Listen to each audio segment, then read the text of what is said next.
Welcome back to MX2 Gaming Superstrike podcast, where we give our inputs on the modern gaming world and throw in our own 2 cents.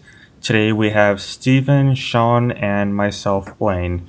So we're going to start off with what you guys have been playing lately. So, Steven, what you been playing? I've still been trucking through Persona 4, enjoying it a lot. I'm a few hours from completion, but I'm excited to see how it turns out. And Dota 2, still been playing that. I've been playing that with John. He's not here right now. He has a lot to learn, but I'm willing to teach him, to say the least. I downloaded it, but I haven't freaking played it yet. I don't know why. I'm more of a League fan myself, or even Smite. I haven't played those yet. Smite's amazing. If you like Dota, you'd love Smite. It's basically a third-person Dota. Yeah, I've seen gameplay of it, but I doubt my computer can run that game. I'm using Intel HD graphics cards, so they're not very good. A buddy of mine is using a 10-year-old computer, and his is able to run Smite on lowest. Really? Oh, alright. It's not a super labor-intensive game, but you do need to make sure that you set it to all low when you play it. Yeah. That's what I do for most games anyway. But yeah, Shawn. Shit, what have you been playing then? Actually, as of last night, I picked up Pokemon Omega Ruby, and I spent pretty much all day in bed sick today playing Omega Ruby. Besides that, I've been playing a lot of Terra Rising. I don't know if you've heard of it. It's an MMO that's kind of like WoW-ish, but set in a different kind of... I don't know. I can't really explain how it works. It's a kind of game that I suggest to people that really like playing MMOs, but don't like the labor intensity in that word. Intensity. It just didn't sound right in my head while I was trying to say it. Yeah. But yeah, if you don't like the overabundance of needing to level up and grind like crazy in order to level up, then I suggest Terra. It's like not you get a lot more out of it for playing it rather than having to grind a lot to be able to do anything. So. Is it free to play? Yep. Alright, I'll check it out then. Yeah. So you already gave me 2 games to check out, and it's 3 minutes into the podcast. Yep. Like this guy. Yeah. But yeah, lately I've just been playing Super Smash Bros. And a bit of Call of Duty and Acceleration of Suguri, which we have a video review coming up actually pretty soon on our MX2 YouTube channel, which is exactly what this is being posted on. So it's a cool game, and I suggest you guys check it out. The review, that is, and the game, because it's fucking awesome. But, let's start off with our first topic today, and it is the PlayStation 4 being delayed in China. The Chinese government gave very vague reasons, and this isn't the first time that they've done this sort of thing for certain things.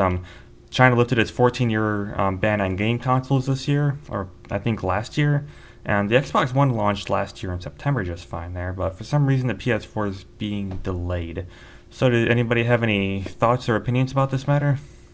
I have no idea why they would want to delay it. The Chinese government is very strict about a lot of things. You can't even have a Taiwanese flag there without potentially going to jail or being deported. Wow. Their video games also are also sweatshops, so... Yeah, but I think this has more to do with their country's image. They have a lot of more false news agencies, I guess you could call them. Not really false, propaganda, but you mean? Yeah, they're kind of, if you look at it, it's kind of like North Korea, but not as strict. Like, they falsify world news to be able to make everybody think that China's doing the best kind of thing. So they don't want... basically what they're trying to do is keep all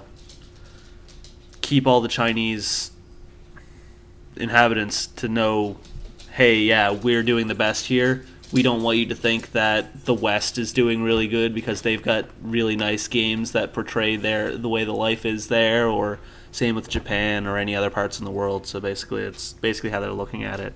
And Are Wii U's allowed in China? As far as I know, I think they were out before the Xbox One, if I remember correctly. Huh.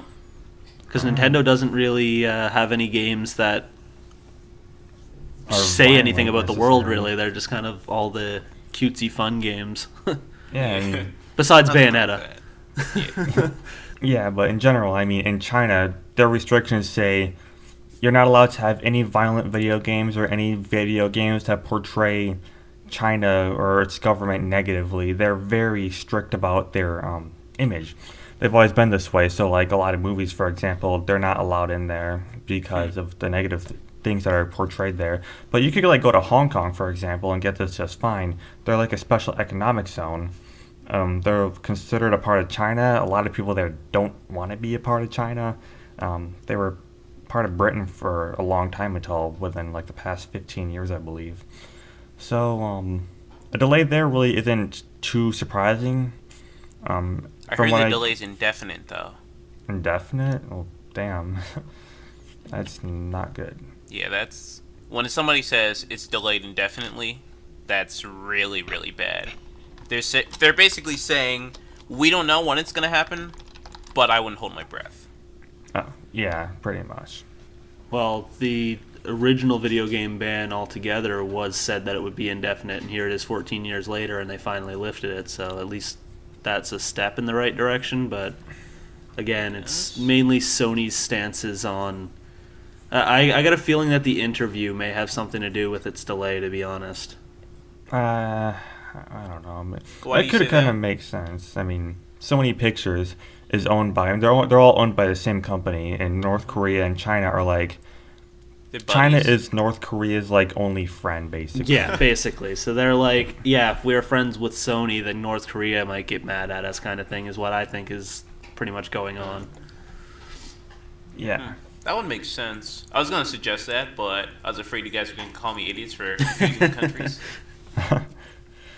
Nah, it's understandable, especially from a country that like China that's basically just, as Shawn pointed earlier, like a less restricted version of North Korea. If you want to get into certain parts of the country, even like Tibet, you need a visa, and you need to go on. You need to be like with a tour guide the entire time. You can't wander on your own? Yeah, you're not allowed to No. wander because you might find something. Have you guys seen the movie The Interview yet? Yeah. No, I didn't see it. It didn't interest me for some reason. Well, without spoiling I guess it, I you just know don't that like you know the stuff. spot that I'm talking about with the grocery store, Blaine? Yeah. Yeah, that's basically how I look at it. Is they're keeping people so that way they don't figure out stuff like that. Yeah. And plus, it also has to do with like religion and stuff, but that's Yeah. kind of going off from video games at this point. Well, it still Basically- lies down the same kind of path of it because the entire country is restricted. So of course they're going to restrict what it is that they want to be there. Yeah. But it's not just game that was banned there either. It was just game consoles. People have been playing video games for a while. Like Steam, I believe, isn't even allowed there. So it's kind of, yeah. Pretty sure Google is really restricted there. Like, there are certain things you can't Google even search. left the country. It's been banned. They use Baidu Oh, it's for their been banned. search. And it's Baidu. heavily regulated. So Huh. Never heard of Bayou before. yeah. Baidu is also used in Japan, but I mean... Oh, it isn't- Baidu. I thought you Yeah. said Bayou. But yeah, you guys, want to head to the next one then? Yeah. So recently, not just the Wii U, but all Nintendo products have been pulled from Brazil stores. Right now, if you want to buy a Wii U there, it's going to cost you about $700 US. The PS4 is about $1,500, and the Xbox One is $800. They have incredibly high import fees. So, do you think we will see this with other consoles, or do we think it's pretty much just stuck with Nintendo not being able to get many sales there due to high import taxes? I don't even know what the background was for it. What was it on the Kotaku ad that they said was the reason that they were pulling out? I think it had something to do with lackluster sales. Yeah, pretty much they couldn't sell many consoles. I mean, people there wouldn't really... A lot of people in Brazil, it's very common for somebody to buy a console. Basically, what it looks like is the reason they're pulling out because they can't make any profit lines to be able to sell Right. it to their diehard fans. They'd have to mark it up like 200-300% in order to be able to even afford the tariffs and import taxes to get it into the country. And Yeah, then I no one's mean- going to buy it because it's too expensive. Yeah, so basically they're slippery looking slope. at it as if you guys really want this, buy it for a little bit cheaper to buy it from our store online, and then you can get it. It's cheaper than us sending it across and then the product's not selling. Yeah. Yeah, I mean $700 for Wii U. I mean, and plus, like you have to look at the perspective of how much people there actually make, their economy. Yeah. I mean, Brazil isn't really a poor country per se. Yeah, but they'd have to be like filthy rich in order for the Wii U at $700 to sound like a good idea. You're better off building a gaming computer at that point. Yeah. I wouldn't spend $700 on my kid for a game system. That is. Yeah. Yeah. I was gonna say $700. It's not a whole lot when you're talking to a kid. You can have $50 worth of food a year, son, but that's it. But yeah, basically stuff just isn't selling there, and also in the fairly recently, within the past like 3 or 4 years, actually, the PlayStation 2 was finally released in Brazil. Really? They got their game consoles very late, and the Xbox 360 still reigns dominant there. It's cheaper. People don't want to spend too much on a game console, which the incredibly high taxes, the incredibly high import taxes are just ridiculous. Well, the Xbox 360 is pretty much the cheapest console on the market to make right now, so it's no wonder that it's the most, because they can keep their prices low and still sell it. Because with Xbox, in order for them to do anything, they have to be paying the Xbox Live membership fee. So they're still making all their profit back from a service that they're providing regardless. So, Yeah. there's no downside for them to be selling the PS3 there. Or the Xbox 360. It's different with the Wii U because you don't have to pay for online for the Wii U. Because it's okay, you have the console, but nobody's going to buy it, so that cuts into their profits, and then there's no after purchase there's no any after purchase profits, so there's nothing really that they can do with it past there. Yeah, there's no way for them to God, now I can't speak today. It's credit to me, Shawn. There's no way for them to sustain their products or the flow of money coming to them. Yeah, it's like the initial purchase, which is going to be rare anyway, and then nothing after that. With the Xbox 360, they can put it in, mark it up to just cover their production costs and their tariffs and everything, and then right after that, $60 a year in their pocket for every person that buys one, plus multiple people using the same console. Yeah, and the system there is cheap. I mean, according to this, the Slim model in 2011 was released there at only being $400 US, which is, you can get a PS4 and Xbox One for that now, but that's a fairly good deal for a game console in Brazil. Yeah, especially since it can still, and one of the most popular games over there is FIFA. And there's one of those every year, and in order to be able to play it online, you need Xbox Live. So there's their $60 a year that's $120 per person a year to be able to play FIFA, on top of their $120 that they have to pay to ship them the console. So after 1 year, they're already making profit. Well, it's not just that. I mean, it's also because FIFA, the most of the money is going to go to the developers, but Microsoft does get some of that income. Yeah, they make a profit off of those games. Yeah. They just don't make $120 off of it, total, because, companies get their own. But it's unfortunate that the taxes are so high that gamers are being alienated from their favorite consoles, or in this case, just a Wii U. It's not that the Wii U isn't someone's favorite console, but yeah, it sucks. But it's understandable why Nintendo pulled out. I would have pulled out if I was them. Yeah, I don't think I would have even bought a game console there without smuggling it in somehow, just because of how high it is. That kind of makes you wonder, what else costs too much there? Are iPads $1,000 for the first generation still, or makes you think of Australia? Yeah, they need to pay $100 for a new game. That's crazy. Yeah, buying a new game from GameStop in Australia is $99.99 for a new game for any new release. That hurts to even hear. Well, it's even $5 extra in Canada now, where our dollar dropped below you guys's. Damn. Oh, really? Yeah, it's $64.99 for new games here. No, that sucks. And they were thinking about raising it to $70 for our generation. And they were thinking about raising it? Yeah, when the current gen just came out, the Xbox One and PS4, they were thinking about putting the prices up to $69.99 per game. But then with the DRM and the prices of the games, they knew that they were going to lose a lot of customers, so they figured they'd just stay back, and they're probably going to incrementally increase it, is probably what's going to happen. Yeah, especially with how expensive and how much money that the companies can make with digital distribution. There's no packaging, there's no disc burning, there's no production, there's no shipping. There's no gas money for the truck. There's a lot of things that are cut clean out of there. Yeah, so if they just keep the prices, if next generation we see nothing but digital-only games, then maybe our game prices could stay the same, even with inflation, just because of how much money is being saved on physical copies. Now, I love physical copies, but it's pretty much inevitable that they're going to go away eventually. Yeah. It's better to have it digital than spending $70 on a game, so I'm fine with that. It really depends, what you like. I like to have the actual game and be able to go, hey, dude, you want to borrow it, and just hand it to them. But seeing how digital distribution is changing, especially with the Xbox One before they change their policies, maybe you can let your friend borrow it digitally like you can with Steam. Just say, hey, you want to borrow this game? I'll go into my account settings on my phone, and you can play it as soon as you get home. It'll start downloading right now.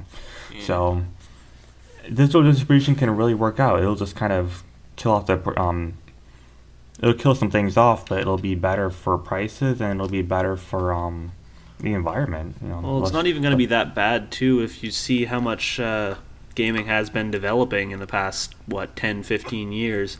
You remember back in the N64 PlayStation 2 era, when if you wanted to play multiplayer, you'd have to go over to a friend's place or have a friend come over and play. Nowadays, that never happens anymore. You never play split screen with people. That's even being taken out of a lot of popular games, and you can go and do any of that, and now it's all being replaced for paid online multiplayer. With the way PS4's capitalizing on it and saying, oh, if you want to play online, you have to pay for a PlayStation Plus membership, rather than their free multiplayer standing that they had with the PS3. So PS2. I think they're doing this because they saw that Microsoft got away with it for the Xbox 360, and they want some of that sweet, sweet online money. Yeah. Well, there's that, too, and I think the PS4 was selling at a loss when it came out. And for the PS Plus also, what's great about Sony is they said, okay, we're going to keep giving you free games, and that really made Microsoft step up their game by saying, hey, you guys have to start doing something, too, otherwise you're going to make the PlayStation look extremely appealing. So this is one thing that's great about competition. That's why Microsoft is now distributing one Xbox 360 game per week and one Xbox One game per month.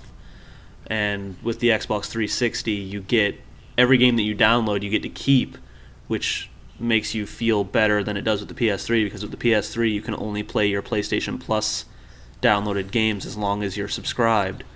If you're not subscribed, you can't play your games anymore. On the Xbox 360, you still can if you run over your gold membership. But on the Xbox One, they made it so you can only play it if you're a gold member. Yeah, you lose your games on the PS4 as well if you don't pay for it.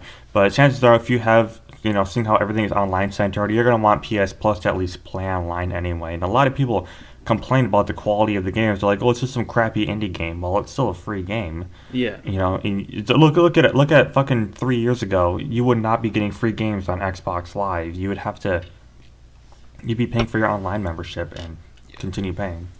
Well, that's back in the days of the original Xbox, when you had to pay for Xbox Live Gold in order to play games like Conquer Live and Reloaded and Halo and stuff online, like Halo 2. Even on the Xbox 360, Microsoft didn't step their game up doing that until after Sony released PS Plus, and then they kind of saw that and then went, hey, let's do the same thing, and which was awesome, which is nice about competition. I think they offered some free things, but they didn't really give games out necessarily. Well, the big thing with all the companies is pretty much everybody's following behind Nintendo's footsteps. Everybody always complains that Nintendo's so far behind on everything, but yet the only thing that the other two companies didn't take from Nintendo is free online. Well, not even free online. Nintendo started with free online with its with the Nintendo DS, the regular DS. Oh, the GameCube. Actually, the GameCube had online as well, and so did even the NES had online. Oh, wait, the GameCube had online. Super Nintendo did, but not NES. No, the NES did. You could play the original Legend of Zelda online, and there was also a way to check your emails and things with the Famicom system. Oh, damn. Yeah, 'Cause I there knew was that- a DSL modem for the NES. Well, I damn. didn't know that. Yep. Think Where were you going? You were starting to say something there, Steven. Yeah, that's why it's important for all three companies to exist. They bring out the better in each other. Yeah. Well, if you look at it from the standpoint when the only thing that Nintendo didn't start was the HD. Xbox started with HD. Yep, original Xbox. Yeah. And then from there, Nintendo was just like, well, we don't need HD. We're going to focus our eyes on everything else, because they tried HD when they saw how good the Xbox original did with HD, and they released the HD component cable for the GameCube, but it didn't do well, so it flopped and they scrapped it until they got to the Wii. And then the Wii had the optional component cable. Yeah, like, the Wii component cable is cheaper, too. Like, on the GameCube, if you bought a component cable, if you bought, like, 10 of those, you were fucking lucky if you still have them right now, because they're, like, $150. Yeah, exactly. And then you've got Nintendo also pioneered the Miis, which then Xbox turned into the avatars, and then PlayStation did the IMVU thing with their PlayStation Now or whatever the hell it is, or PlayStation Live, PlayStation I Home. think it was called. Oh, Home. Yeah, PS that's Home, it. Yeah. Well, that's shut down now, so we saw how Oh. that turned out. We got Oh, is 3 it? months I of thought that. it was still up. It still Nope, it's shows shut on my down now. dashboard on my PlayStation 3. I thought it wasn't going to be canceled until, like, May or something. Wait, But is it? it's not Wait, let that me great search. anyway. It's, like, the world's longest beta. It's still not that good. Yeah, it wasn't good, but that was PlayStation's try at it. And then Nintendo came out with motion controls with the Wii. So Xbox was like, "Hey, we're gonna try the Kinect," and then PlayStation's like, "Hey, we're gonna try the exact same thing as the Wii and come out with the Move." So, and then that happened, and then it's just they've been taking ideas from Nintendo left and right to try and keep themselves above, but it's basically Microsoft and Sony are staying neck and neck doing all their things, and then Nintendo's just on its own tangent, just wandering through a field of daisies, figuring out what it's going to do kind of thing. Yeah, Nintendo's kind of like, everyone else is messing around with VR right now at this point, and Nintendo's like, you know what? We're a little late to the game, but screw it. Well, not we're even gonna- that. we're Nintendo gonna looks test at it that. as, we tried the Virtual Boy, it didn't work. Yeah. Yeah. And a lot of people are right now starting to think, hey, this is just going to be another gimmick, like 3D TVs and... Well, it's the same with Oculus Rift and how Facebook bought Oculus Rift. So it's obviously I going to really be a hope big thing, especially with YouTubers showing off the Oculus Rift, like PewDiePie and Markiplier. Like Yeah, seeing horror them playing games and Oculus stuff. Rift games and seeing how good they actually are and how good they play and how immersive they are. Yeah, But that's... it's just not financially feasible for a lot of people. Like, I've been on my YouTube channel, I was planning on starting buying myself a Oculus Rift so that way I could do some Let's Plays with the Oculus Rift, but the price tag's $350 plus shipping right now. It's not exactly cheap, and that's just a dev kit. That's not even the final product.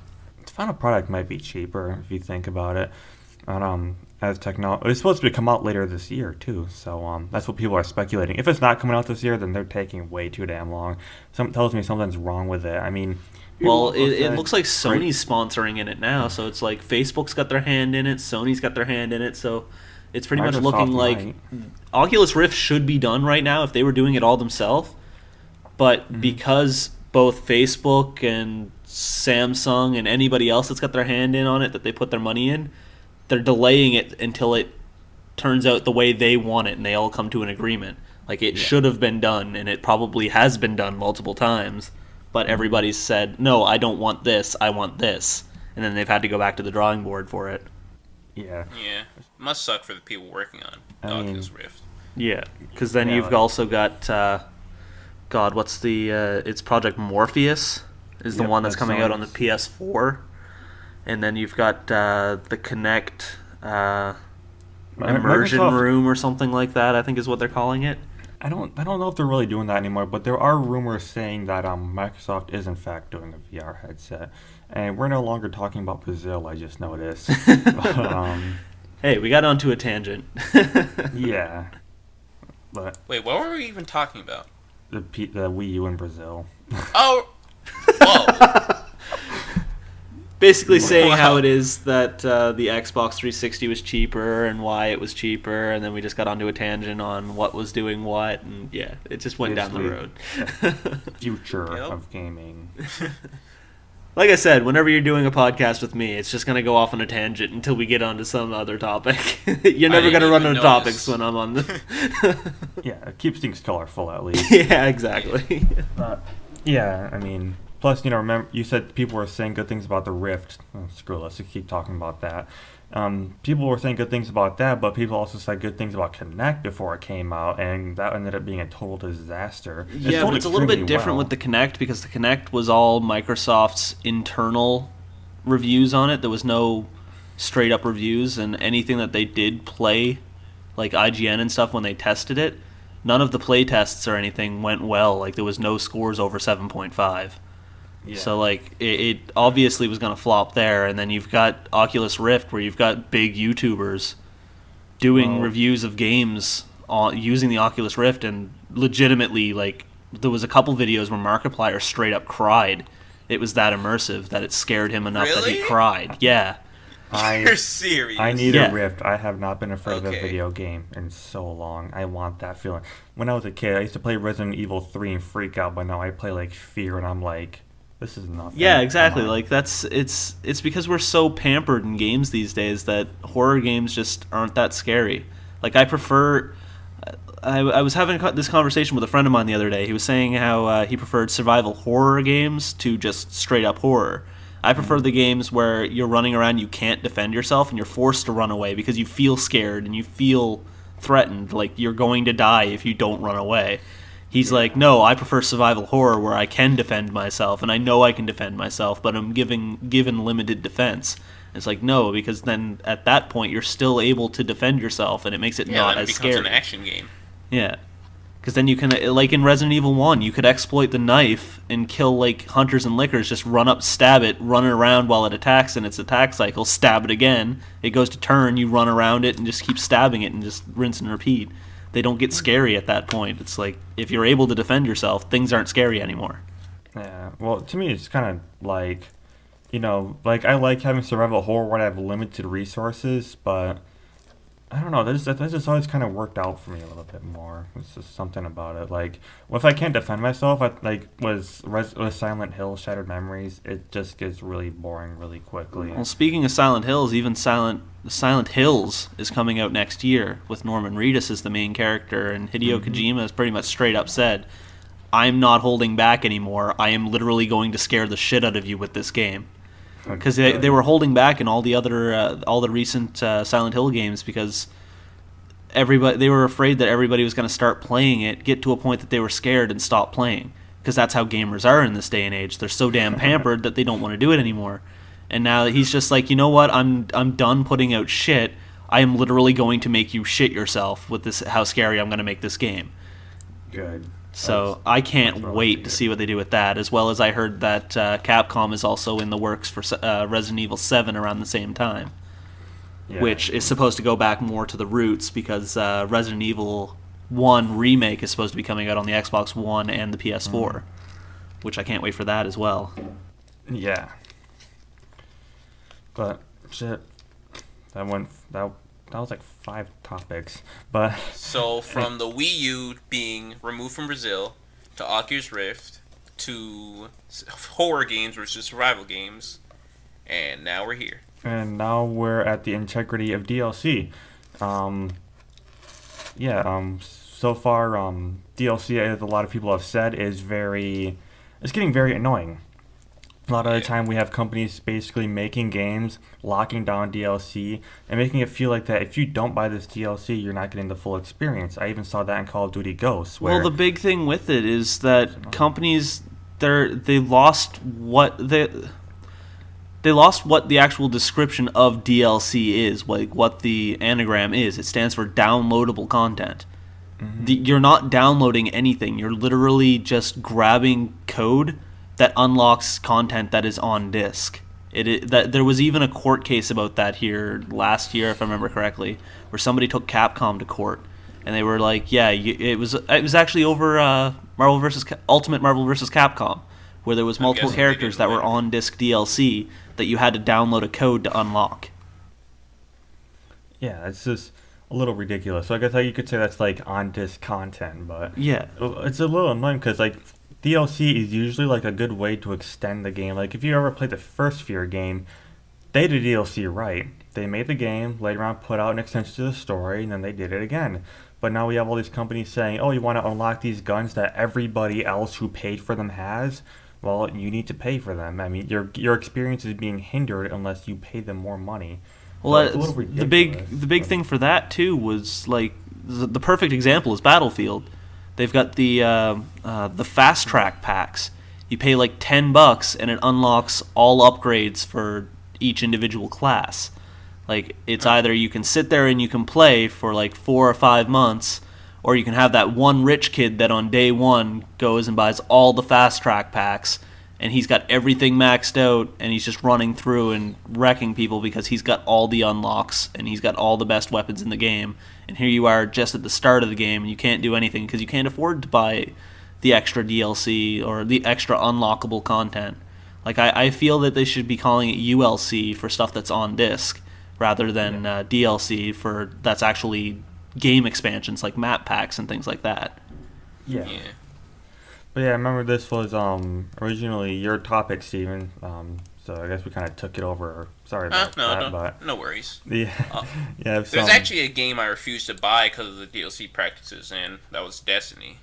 Oh, really? Yeah. Yeah, I heard. I don't know if you guys have. You're probably basing it off the Angry Joe review. That's basically what I based my Yeah. Your purchase? yeah. Like Or I lack of refused to purchase? purchase Destiny because of that. Like I played the beta. And was I literally fun. looked at it. Like the beta was, it wasn't that bad, Yeah. but it literally just felt like Borderlands with a Halo skin and less gory. Haven't played That is either of exactly those, what it so- felt like to me.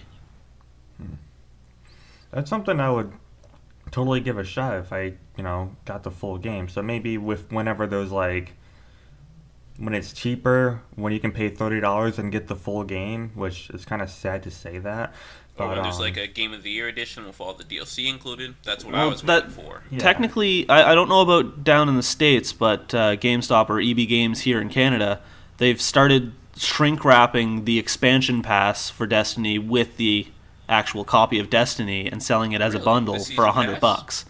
Oh, 100. oh, you gotta pay $40 more. Well, 35 more because For the Yeah. expansion. yeah. So you're literally getting the complete edition of the game, but you're not getting it at a discount price. You're literally just bundling it together. if you pay the Australian price, you get the full game then. Yeah, exactly. Wow. It's just disappointing. Like, DLC, it should be done to extend a game. Not to give somebody an advantage who has more money than you over you. Yeah. That's more pay to win microtransactions. Yeah, and that's fine for like free to play games, but we're paying $60 to $65 or $100 for these games. Yeah. We shouldn't be gimped. There shouldn't be microtransactions in a $60 game. Yeah, I mean you can even see with GTA 5, like it's not too bad with GTA 5 because earning money is not that hard once you figure it out. Well, one of the But, first games that I remember that happening in was Mass Effect 3, where you were to buy the extra characters and the extra weapons and all the med kits and stuff like that. Mm-hmm. Like you could pay like I think it was like 240 Microsoft points to be able to buy a randomly generated weapon or character pack that you Yeah. weren't even guaranteed to get what it was that you wanted. It was just a random generation, and you could get the same thing more than once. That's just fucked up. That should be such outlawed. a scum move. A random number generator for something you spent money on. You don't go to Burger King, you buy a burger, and it's a random burger. You know Yeah. what I mean? Exactly. Yeah, like you could buy it and then go, oh well, I'm allergic to pickles. Well, too Too bad. That's what you bad. fucking got. Like, well, I already ordered this. I was getting this for somebody else, but well, I guess you're having two of them. Then screw you. Go away, and we have your money now. Goodbye. Well, that's the Oh, big it- thing is it's like, okay, you can get in this pack, it guarantees one rare character, and it's like, okay, well, I've only got one rare character left to unlock, so I'm going to buy this. And then you buy it for like $5, and then when you open it, it's just an extra copy of the same character you already have. and it just Yeah. upgrades its level by 1. That's the only thing it does. So you literally paid $5 to level up your character, which you could have done anyway. Yeah, just by playing the actual game, which is Exactly. this new concept now where you get stuff by playing the video game and not giving a company more money, which I never really understood. I mean, I don't like I can see why somebody would of course, obviously play the game, but I don't really see why people would even want to pay to unlock something. To me, that just sounds kind of boring. It's like you have everything in this game, you've unlocked everything, so what is your goal in the game now? Just to Some compete? people are just lazy. Well, the biggest way that I can justify it is we're looking at it from a gamer standpoint at this point. You have to look at it from a game developer standpoint as well, because like we were talking about earlier, you're stuck in the whole digital copy versus physical copy. They're trying to increase their profit margin to maximize the amount of profit that they get to put money back in the hands of the people that worked on and made the game.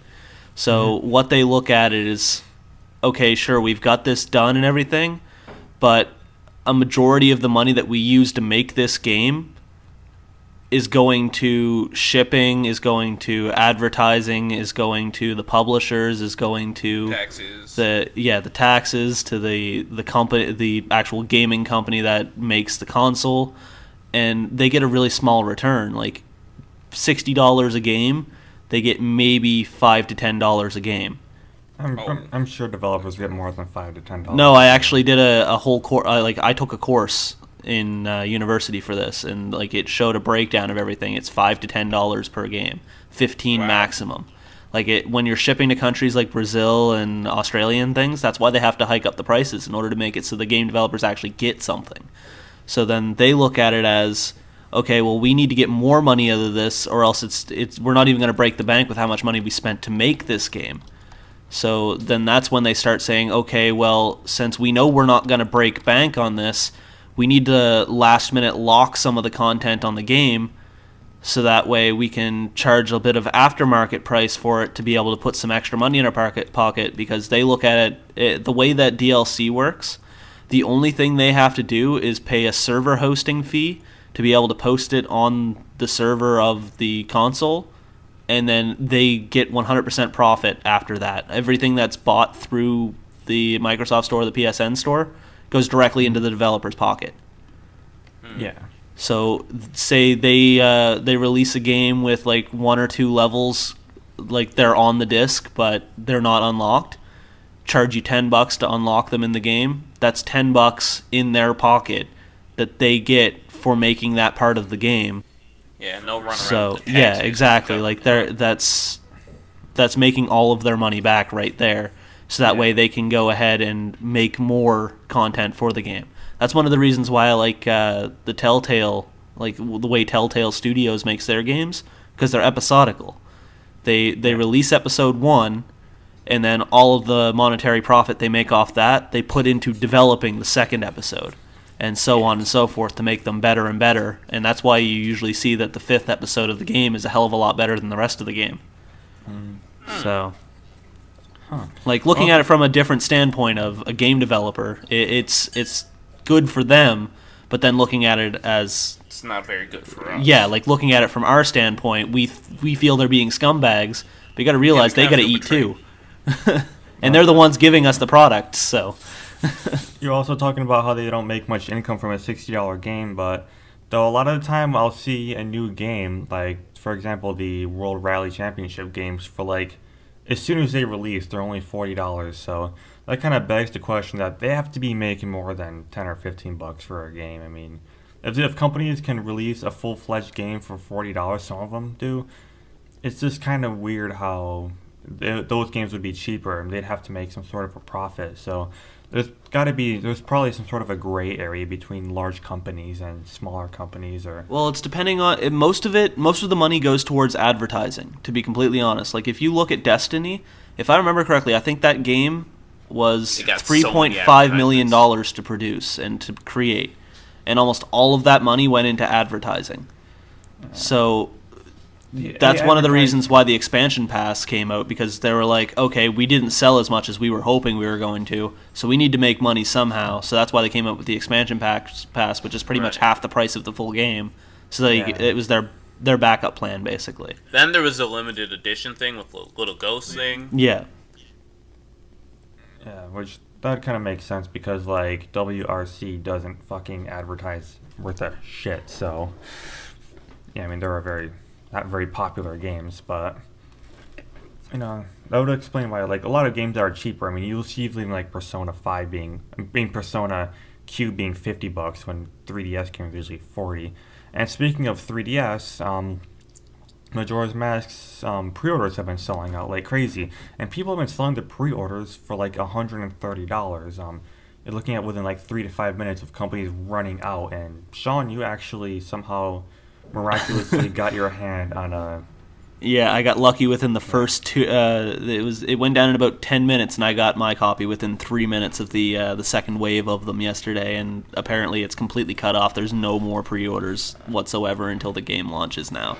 Wow. So That's crazy. So for digital distribution, this could be one positive side to the future of download, which everybody can get this game, and you won't have people like. 'Cause there are some people that really hate it when others will spend like, you know, $45-$50 to pre-order a game. Yeah, they get mad because people on eBay are willing to sell them for a lot, which is kind of dumb because there are people that are willing to pay that much. Which Amiibos.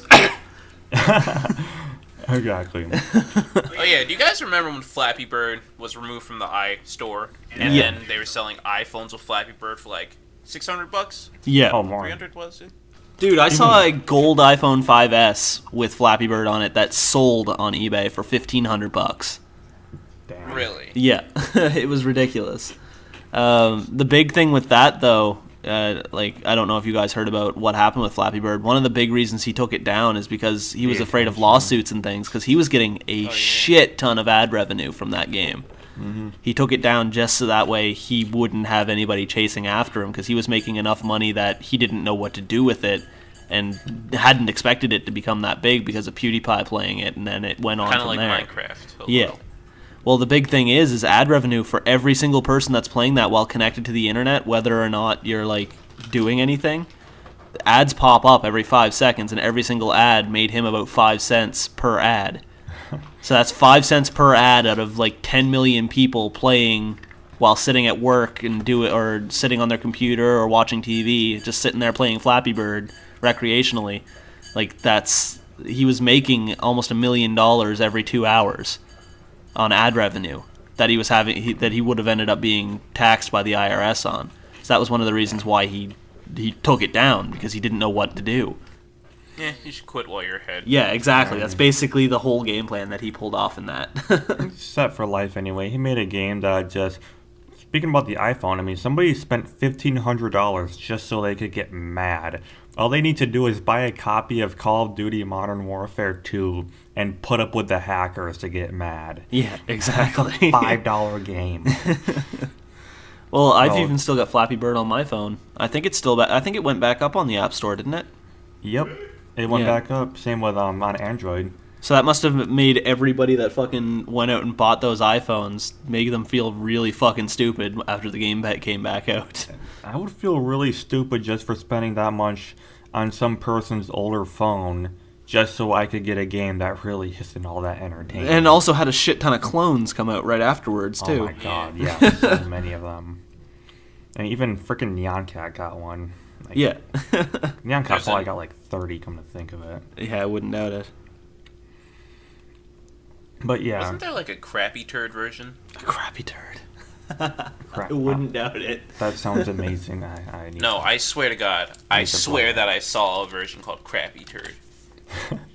What is it, like a bunch of toilets instead of tubes or something?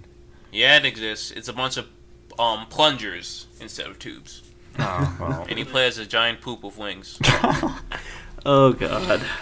Yeah, I'm downloading that after this podcast. I think we're getting a little close to the end of the podcast if we're getting to potty humor. Yeah. Potty humor. But yeah, you guys got any more input, or are we good for now? Don't waste your money on stupid things. Yeah, don't do drugs, kids, unless you got some for me. Unless you have some for me. Well, guys, that was our show for today, for the week. And be sure to rate, comment, subscribe, and follow us on our social media in the description below. Thanks, everyone, for watching, and you guys have a nice day.